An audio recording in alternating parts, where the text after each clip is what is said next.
Sallu ala nabi. Nah baik ya ikhwan, setelah panjang lebar dari apa yang telah saya sampaikan, akhirnya di penutup saya meminta kepada umat Islam semua agar tetap bersabar, tunggu musyawarah ulama dan habaib. Insya Allah dalam waktu ke depan tidak lama akan kumpul para habaib, para kiai, para ulama, para tokoh dari berbagai provinsi kumpul di Jakarta untuk gelar ijtima ulama dalam rangka memberikan arahan kepada umat bermusyawarah siapa sih calon pemimpin yang layak dan patut untuk dipilih oleh umat Islam. Begitu saya mau tanya dulu semua di sini, siap satu komando ulama? Siap ikut ulama? Betul. Kalau gitu siap sabar tunggu ijtima. Takbir. Kalau saya khawatir, insya Allah ulama-ulama yang istiqamah akan memilih yang terbaik buat umat. Saudara, bukan karena dibayar, bukan karena dikasih duit, bukan karena dikasih gedung, dikasih tanah, bukan itu tolok ukurnya.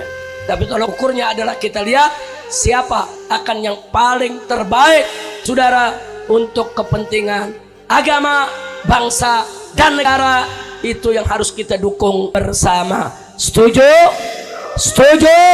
Nah sekarang kita baca surat Al-Fatihah. Kita mohon kepada Allah dengan berkat dan mukjizat surat Al-Fatihah agar Allah memberikan kepada kita kemenangan yang nyata.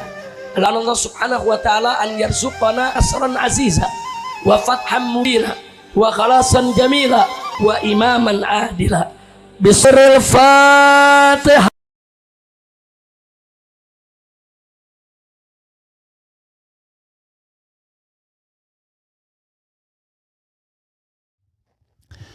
Assalamualaikum warahmatullahi wabarakatuh.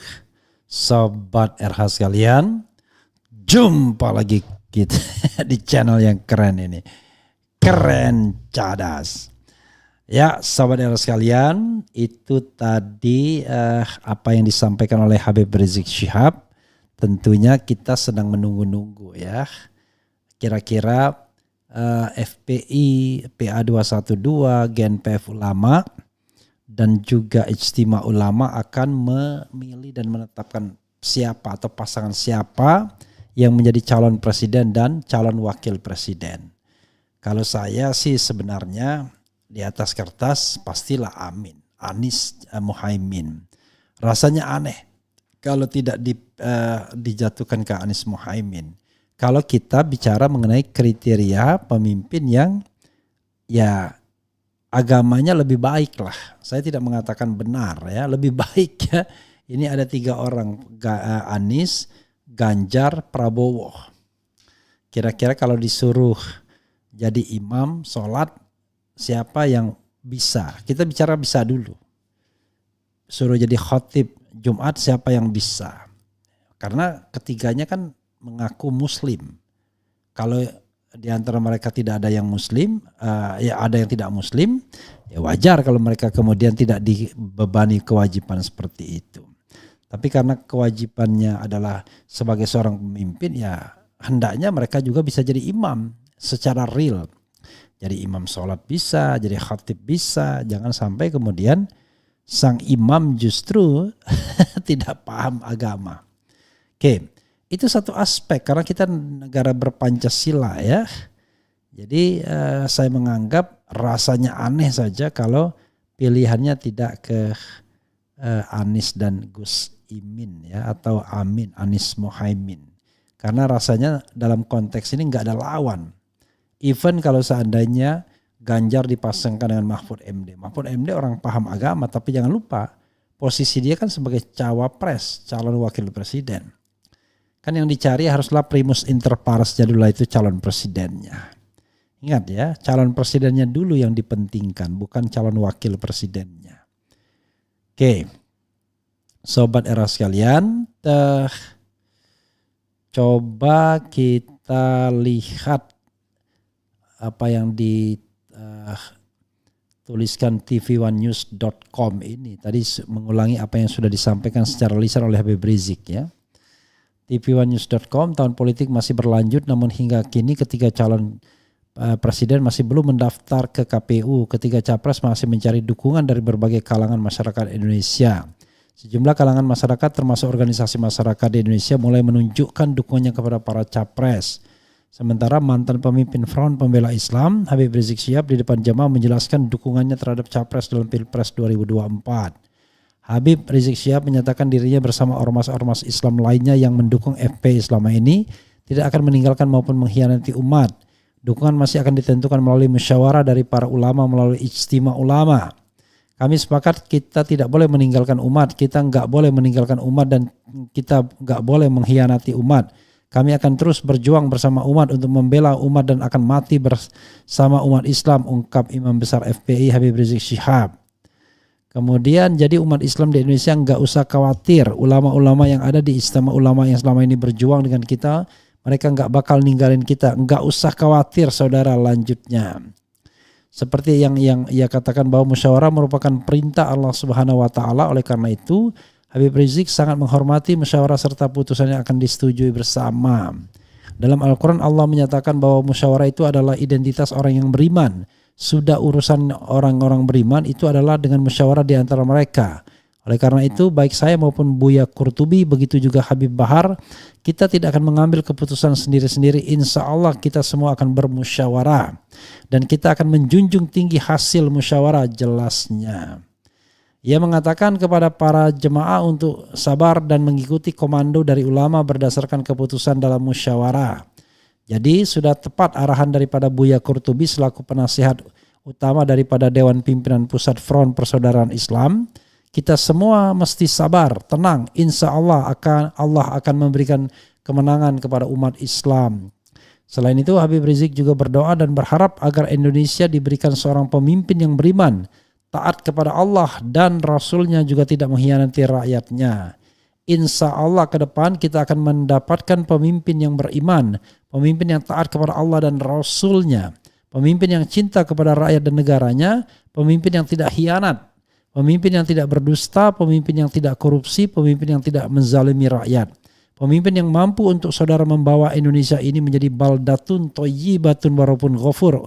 Harapan Habib Rizik. Untuk itu ia menyarankan kepada umat Islam khususnya anggota FPI untuk bersabar hingga putusan dalam musyawarah telah diputuskan. Sebenarnya sahabat era sekalian ya, tidak hanya dukungan yang sifatnya pasif, yang dibutuhkan adalah dukungan yang aktif ya, dari kampanye door to door dan sama-sama mengawal perolehan suara. Itu yang paling penting sesungguhnya.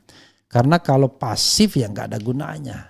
Karena yang dilawan ini kelasnya adalah kelas yang hepengnya banyak, pitinya banyak, ya, duitnya banyak. Sehingga dan juga berkuasa, sehingga punya potensi untuk melakukan kecurangan-kecurangan. Nah, kita tidak ingin suuzon, tapi alangkah baiknya kalau kemudian kita waspada dalam urusan ini ya sobat era sekalian. Dan sekali lagi mudah-mudahan terpilih pasangan yang baik. Ya rasanya nggak akan jauh dari amin. Karena saingannya nggak ada soalnya. Ya. Kalau Anda mau mengkomparasikan antara Anies, Prabowo dan Ganjar dalam soal keislaman, rasanya kita sudah tahu jawabannya. Dalam soal lain kita tidak tahu ya. Tetapi dalam soal keislaman saya pegang Anies Baswedan. Karena saya kenal dengan dua calon lainnya. Oke, amin. Lombok NTB siap ikut lama, cepat sekali Bang Refli, keren, cadas. Pak Anies adalah orang yang intelektualis, Pak Ganjar tipe pemimpin yang populistik, Pak Prabowo pemikir yang strategis. 2024 Indonesia butuh pemimpin yang berpikir strategis untuk Indonesia Emas 2045. Siapa yang ngomong begitu ya? Yang kita butuhkan itu Luki Tremonti adalah pemimpin yang mau mengubah arah bangsa ini ke dalam kehidupan yang lebih religius.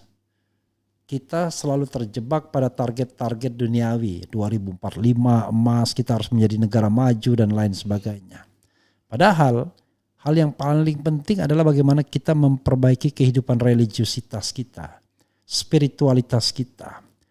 Saya meyakinkan kepada 3 capres ya, bahwa religiusitas, agama dan keyakinan itu harus bisa menjadi sumber energi bagi perbaikan bangsa.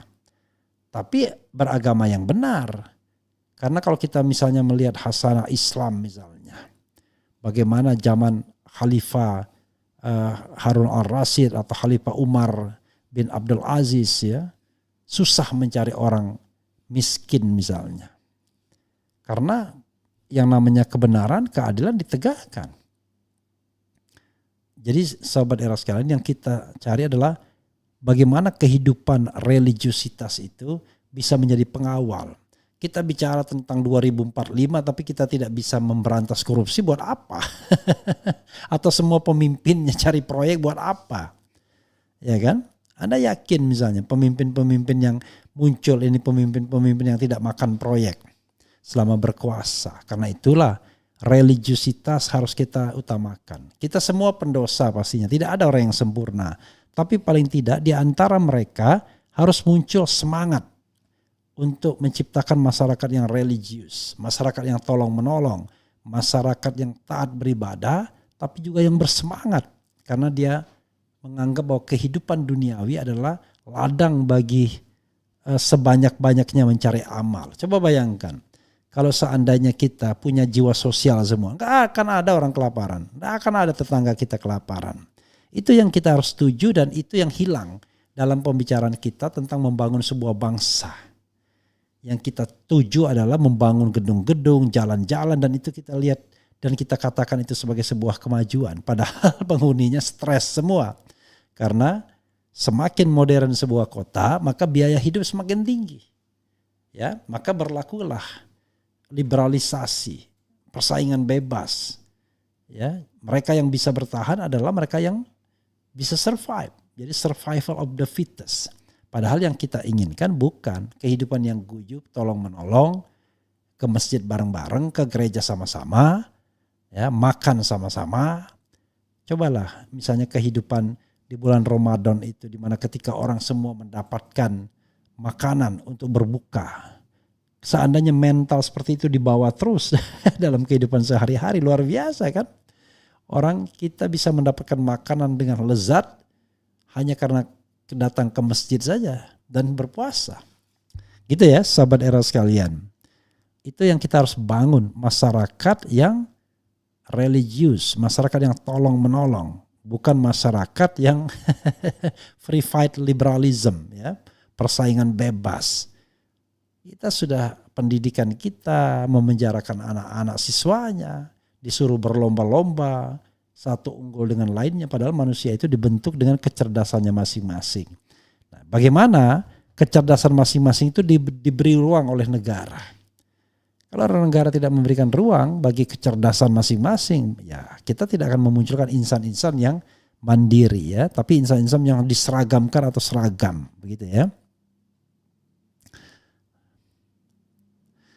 Saya seumur hidup belum pernah melihat dan mendengar Prabowo dan Ganjar itu ngaji, solawat, zikir, jadi imam apalagi khatib. Kalau Refli Harun, apakah pernah melihat mereka pernah melakukan itu? I don't know exactly, karena saya tahu mereka ya kan.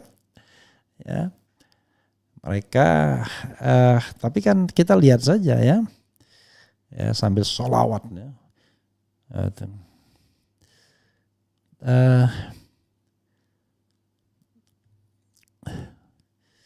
Apalagi ya, reformasi, kalau pendaftaran capres hanya tinggal 2 pekan tapi gerombolan yang lain masih saling sarang mencari wakilnya. PKS partai sepi peminat. Pola menegi. Jadi kita bacakan sholawat asgil saja ya. Jadi sholawat asgil itu bagi mereka yang zalim, silakan mereka berkelahi ya. Asgil ya, salawat asgil. Jadi sobat era sekalian, mudah-mudahan ya negara kita baik ya ke depannya. Allahumma sholli ala sayyidina Muhammad wa asgiliz zalimin bizzalimin zalimin bizzalimin. Wa arijna min bainihim salimin wa ala alihi wa sahbihi ajma'in. Jadi salawat asgil itu ya Allah berikanlah salawat kepada pemimpin kami Nabi Muhammad dan sibukkanlah orang-orang zalim dengan orang zalim lainnya ya, wa asghiliz zalimin bizzalimin. Kemudian selamatkanlah kami daripada kejahatan mereka dan limpahkanlah salawat kepada seluruh keluarga dan para sahabat. Ya sahabat sekalian, mudah-mudahan negara ini ya berubah directionnya ya, ke direction yang jauh lebih substantif imaterial ketimbang direction yang sangat duniawi sifatnya dan seolah-olah nothing to do dengan kehidupan akhirat kelak. Itu saja saudara sekalian. Wassalamualaikum warahmatullahi wabarakatuh. Ciao.